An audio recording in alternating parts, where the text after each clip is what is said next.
Ceux qui suivent les activités du souverain pontife et même ceux qui n'y sont pas particulièrement attentifs ont entendu ces derniers jours que le pape fait une pause estivale au cours de ce mois de juillet et devait se rendre en conséquence à Castel Gandolfo. Alors, quand on entend parler de Castel Gandolfo, à quoi doit-on penser? De quoi s'agit-il de fait? Chaleureuse salutations à vous tous, chères téléspectatrices et téléspectateurs. Les réponses à ces questions et à bien d'autres après la pause. Le saviez-vous? Derrière chaque fait liturgique, chaque tradition de l'Église, chaque événement social marquant, se cache une histoire profonde et enrichissante. Le saviez-vous? Votre émission de découverte qui vous éclaire, vous informe et vous rapproche de l'essentiel. Liturgie, théologie, faits sociaux et réalités contemporaines, tout ce qu'il faut savoir, expliqué simplement pour vous.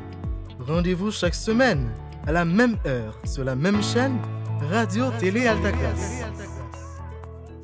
Pour commencer, Castel Gandolfo est une commune d'Italie non loin de Rome, car elle est située dans la zone métropolitaine de la ville éternelle.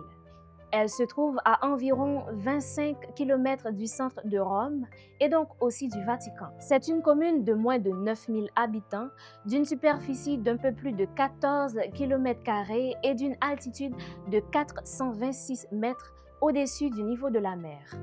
En italien, Castel signifie château et Gandolfi est le nom d'une famille qui fit construire un château dans la commune, d'où le nom Castel Gandolfo qui signifie le château des Gandolfi. Vous vous rappelez dans diverses émissions précédentes, nous vous parlions du Vatican comme un micro-État.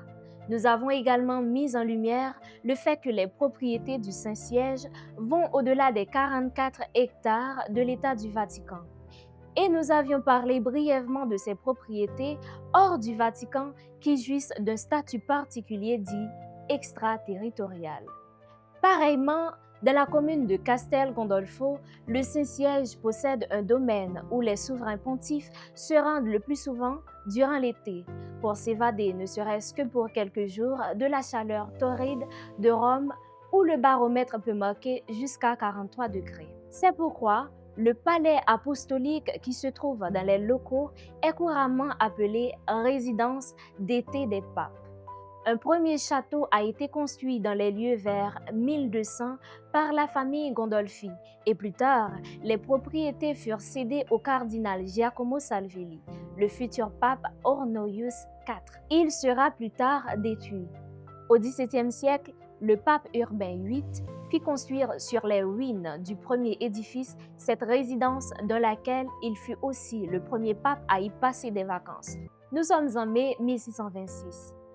Depuis lors, de façon périodique, avec notamment des interruptions au cours de l'histoire, les papes s'y rendent régulièrement en diverses occasions, soit pour des visites pastorales, des événements à caractère religieux ou des temps de repos.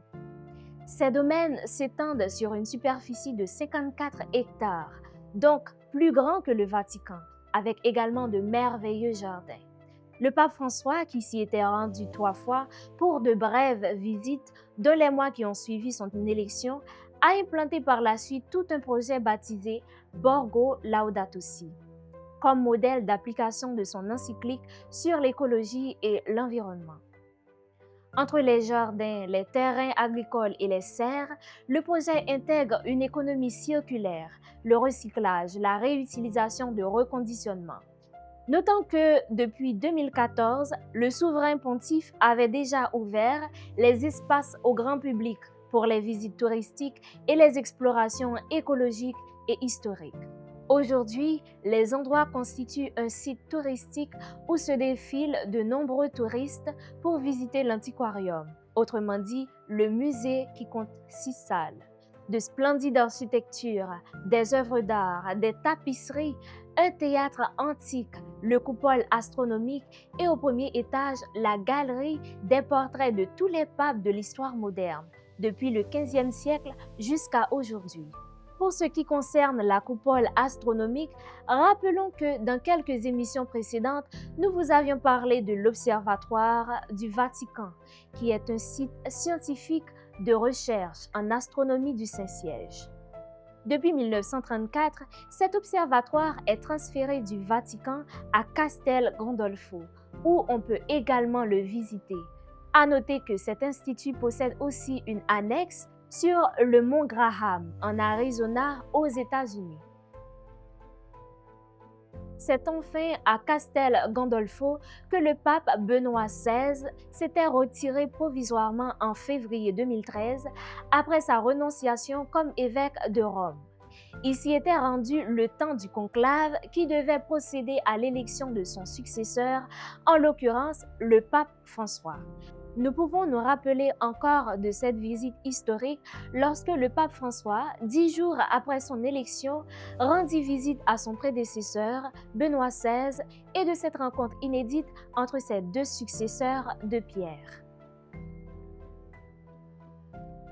Ainsi, chers amis téléspectatrices, téléspectateurs, nous avons visité et revisité ensemble l'histoire et l'aujourd'hui de Castel Gandolfo. Soyez rassurés, ce n'était pas une façon de vous avertir que nous allons prendre une pause aussi de cette rubrique. Sur ces entrefaites, nous vous donnons rendez-vous la semaine prochaine pour notre prochain numéro. À bientôt.